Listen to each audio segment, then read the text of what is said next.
is Sean Fielding, who's a Labour candidate, Labour councillor, I should say, for Brakemet, and he's sat opposite with me. First of all, thank you very much for coming again. Really appreciate it. It's nice to see you again.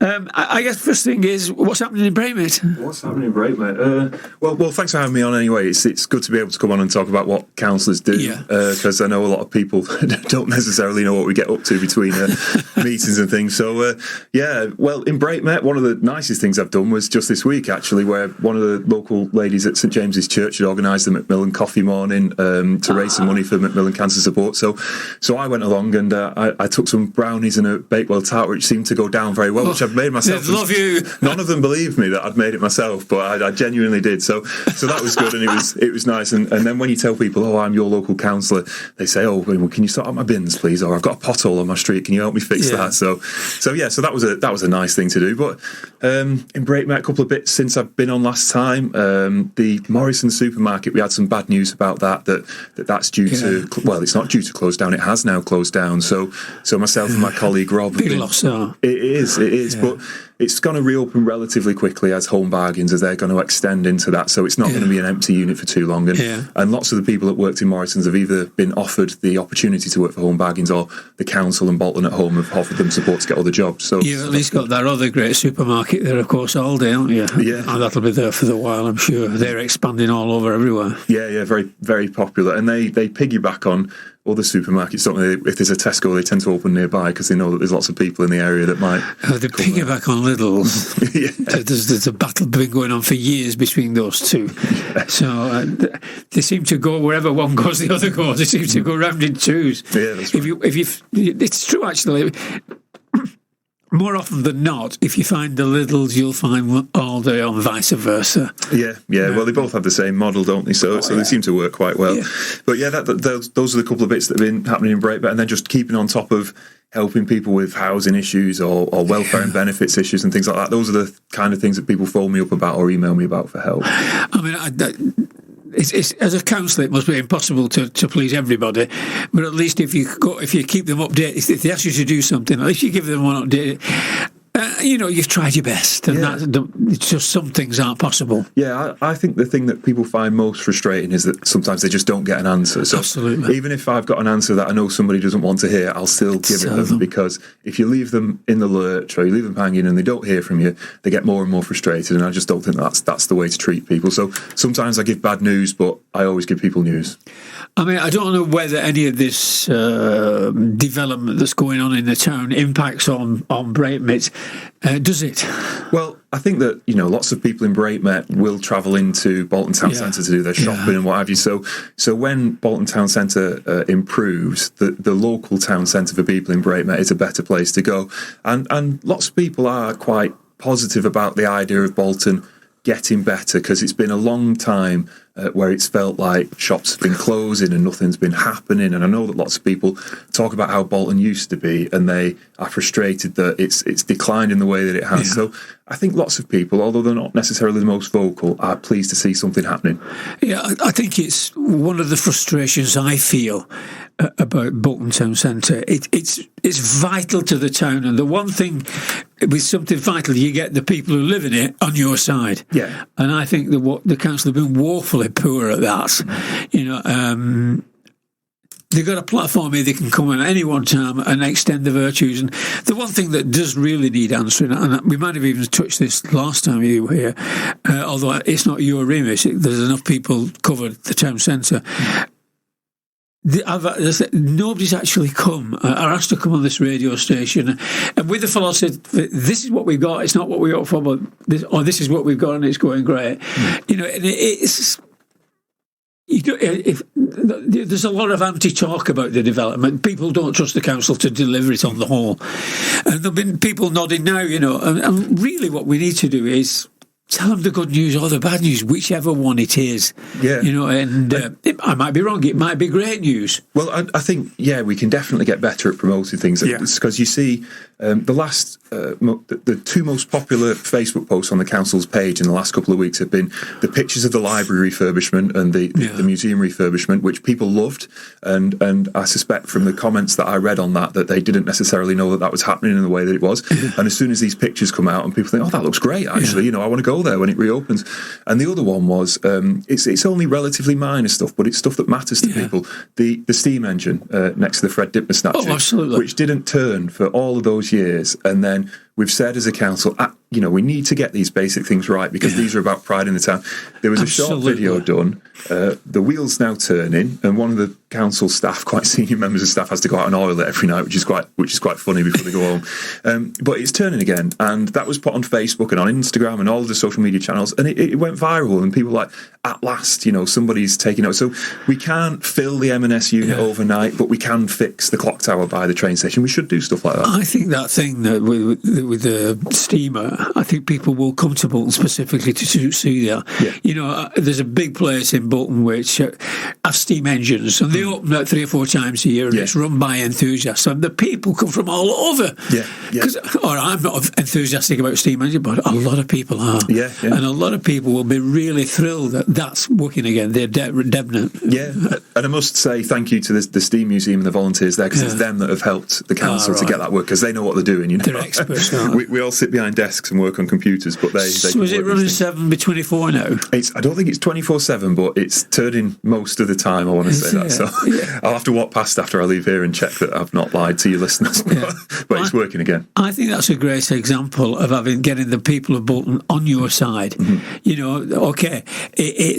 It might be not working perfectly, but if you've done something, you get the benefit of that with Bolton people, I feel.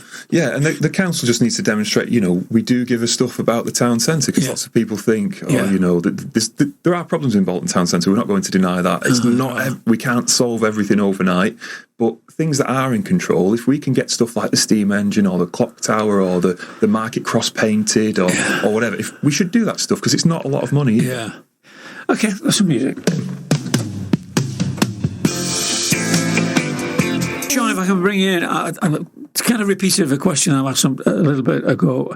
Do you find that, with regard to the work that's going on in Bolton, I can understand people who live in the centre or just outside being interested, but do you get same interest from people who are 4 or 5 miles from living Farnworth or Braitmit, or they sort of said, no, not for me, that? Well, I think Bolton is one of these places, like lots of places in Greater Manchester, where a number of different towns are brought together under the banner of Bolton Council. It happened in Rochdale, it happened in Oldham, and people from West Horton, people from Horwich, people from Farnworth are all very proud of being from those individual places, and I totally understand that.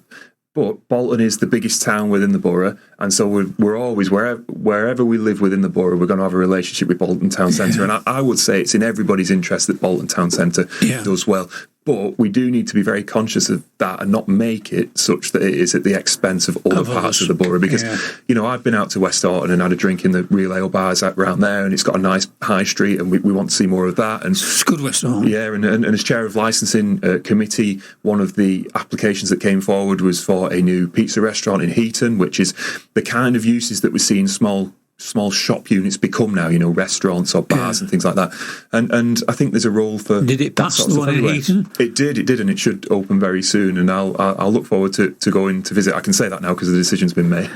I didn't have a view on it before we heard the application. Where it is, So I think I'm clear there. But yeah, I think that most people do want Bolton to be successful and feel like it's a place that they want to go and spend some money and spend some time. Yeah. How do you control frustration? Because being a councillor in Bolton must be very frustrating, the highs and the lows that happen in the job. And you must go home sometime and throw your briefcase on the floor. Like, what am I doing this for? Yeah, well, I think you've got to be straight with people. That's the first thing.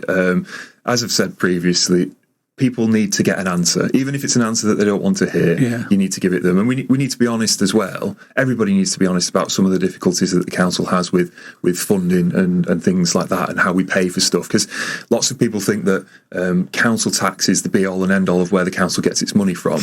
But until very recently, the Bolton Council in particular used to get lots of money in the form of government grants, many of which have been cut. So council tax was less than half of the amount of money that Bolton Council had to spend.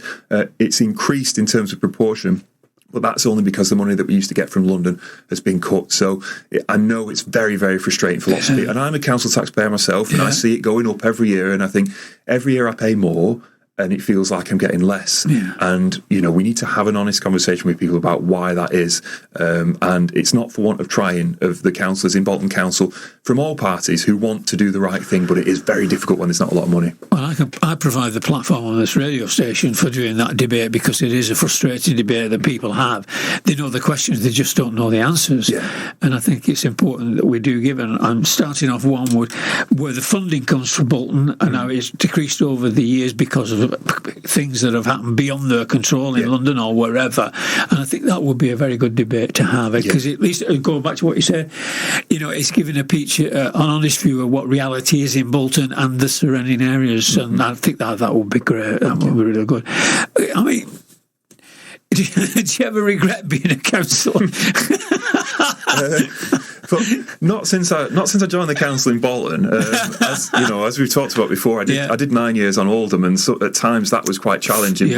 But here, being a ward councillor, my only responsibility on the council beyond representing Braidmet is as chair of the licensing committee, and they're quite nice jobs to have, or they have been so far. So I don't envy Nick Peel, who's a very busy man and got lots and lots of responsibility, and has to answer some of those difficult questions in the way that I don't. But that's why he doesn't come on here. I ask the question that other people don't ask, I'm afraid. I'll let him know. I'll WhatsApp him when I get off the air. To do a runner. I mean, it's... A lot of people see a councillor as a future MP and whatever, or a role in other council positions, chief execs or whatever. Do you see yourself growing that way with the business? Well, I would never say never, but it's not something I'm in any rush to do. Because you're quite young, aren't you? Well, and being a councillor, something that lots of people don't appreciate, is not a full-time job for most people. So I'm only 33. The amount of money that you get paid from the council as an allowance is not enough to have a good standard of living on. So I do work as well, and I have quite a good job, and to give that up to go and pursue a career in politics would be quite a big change and quite a big risk as well. So I'm happy doing what I'm doing for now, but I'll never say never. You shouldn't say never either. It comes back to haunt you, that word. It tells me on a couple of occasions. You're trying to defend it when you can't remember why you said you would. It's really hard. I mean, going back to Bolton and Farnworth, in particular, or Farnworth and the surrounding parts of Bolton, that is, people, if you talk to people out there, they do feel that Bolton is spending all its money on the town centre. And I can understand the frustration why they do that, but I think it's also understand why it's been done, in so much that it is the biggest part of the town. It is, if you can't start that, you've no chance of the others. They're all, because Bolton's the biggest and the most powerful, and they're part of it, so it's important to them that Bolton is successful. That's it. When you've got limited resources, you do have to prioritise, and with the geography that we've got and the towns that make up the borough, Bolton is inevitably going to take a lead in terms of where the money gets first refusal, if you like, because it's the biggest town, and it's the one that would deliver, I would say, deliver the most benefit if it were to be successful. But once you do that, it can filter out to other areas, though, in recognition of places like, Kersley and Farnworth and West Horton and Horwich having their own identity. I think we can do some of those small things that I talked about before.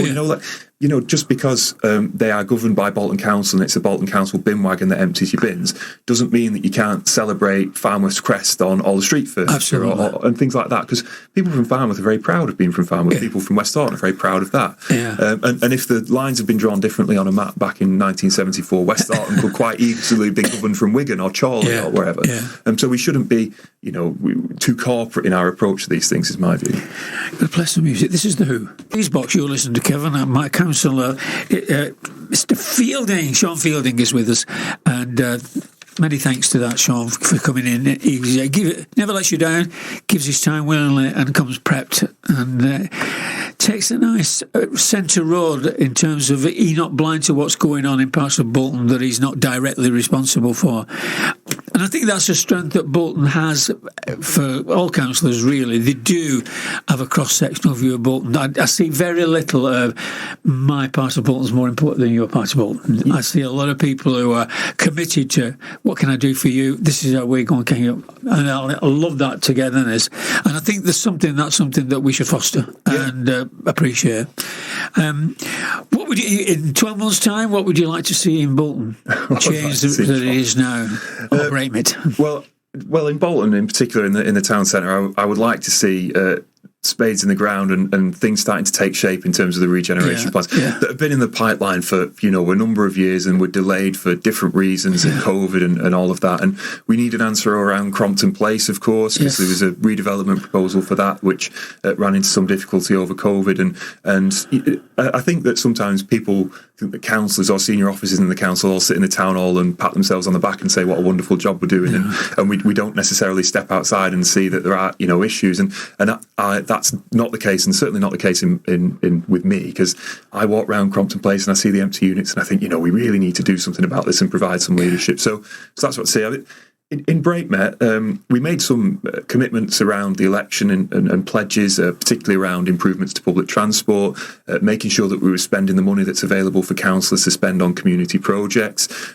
Something that wasn't a pledge during the election, though, which has come up time and again, and I definitely want to see some progress on, is bringing empty homes back into use. So Braemit has probably the biggest or the second largest proportion of council or registered social landlord, not directly controlled by the council anymore, but social landlord properties. And you walk around and you see the number of homes that have got green shutters on, and you think, we've got a massive housing waiting list and we've got lots of people that are homeless and we need to find them somewhere to live. And it feels wrong to me that there's so many empty properties, both in landlord ownership and private ownership, and that's something that I want to see progress on, because people get in touch with me and say there's fly tipping in the front garden in this empty house, or there's a smashed window, and if someone were living in there, that wouldn't be the case. And does Bolton at home feel the same? Would they like to take over it? Because I know they control a lot of the houses in Bolton. The conversations I've had with Bolton at home, they want to bring as many properties back into use as they can, because it's income, isn't it?